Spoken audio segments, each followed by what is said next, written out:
All right, EXPs, today we are going to cover the roles and responsibilities within the experiential marketing industry. Now, to be honest with you, I didn't go through every role and responsibility. I'll save that for another video. However, I just wanted to provide you guys with the basics as far as roles, responsibilities, and positions for you to start your career as a EXP. If you guys haven't already, make sure you order your copy of my book, You Do What, where I talk about these positions as well as more in greater detail and provide you with insight as well as tools and tactics that you can implement to progress in different avenues within the experiential marketing industry. Also, if you are new to the experiential marketing industry, welcome to our exciting career field. However, I did create a short YouTube video called Experiential Marketing for Dummies, which is a great introduction into the experiential marketing industry, and it helps you understand how an experiential marketing event goes from concept to actual creation and execution with EXPs such as myself representing these brands and also serving in different positions during an experiential marketing event.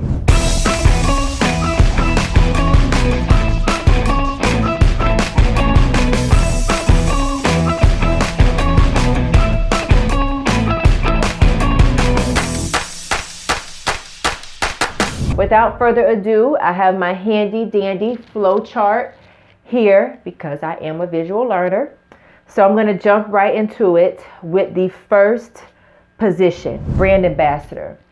This is also known as a BA, and this is a great first step to take if you are entering into the experiential marketing industry. And to be honest, this is the most common position that many new EXPs, experiential marketing professionals, take on when they are beginning a career in the experiential marketing industry.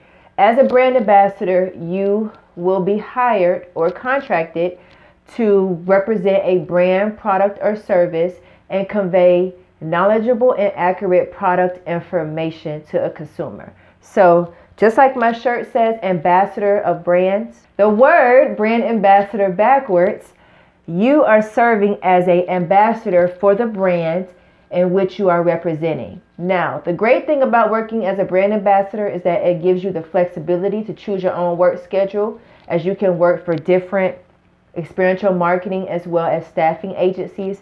It also gives you the chance to learn about different products or services that are being offered to consumers. If you are a very personable individual with a great personality, you will thrive in this position because it allows you to interact and engage with consumers.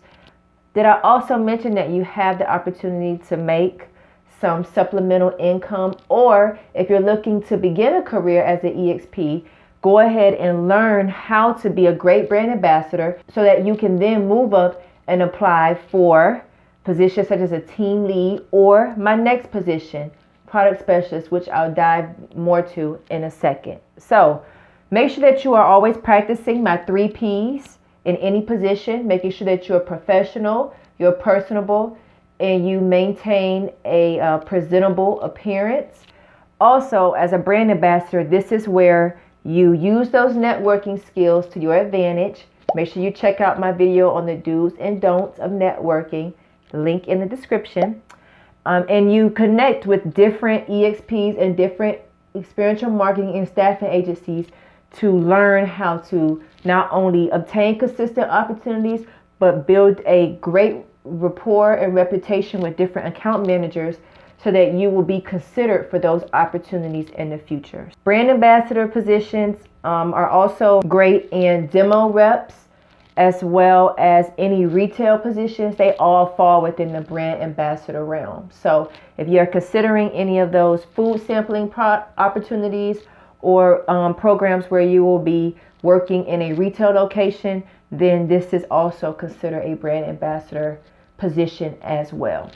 So moving on, my next position is product specialist. Now, moving to a product specialist is great, but however, and I'm just going to put a little line here, your roles and your responsibilities will increase as a product specialist. A product specialist is one who is knowledgeable and has to learn about the different products, services for a technology, as well as health and beauty, and most common automotive vehicle, as well as the launch of any programs that may be coming out in the near future.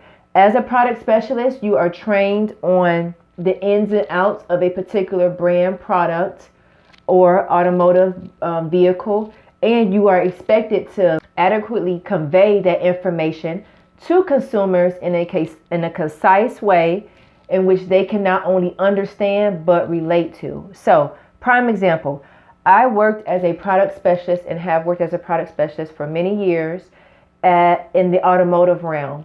So I worked with different automotive brands, and part of my job was to not only go through a thorough training where I learned about the ins and outs of a particular brand, automotive brands, as well as the different vehicle lineups that they have, but I also had to learn about the launch of the vehicle that I would be presenting or going on tour with and conducting test drives with various consumers in. So as a product specialist, it's not only important that you hone in on your skills as a brand ambassador and learn how to engage with consumers, but you also have to be able to articulate information, retain important information about a brand, product, or service, and you also have to be able to adjust how you articulate that information based on the consumer. And I talk more about this in my book, You Do What, with the position of becoming a product specialist,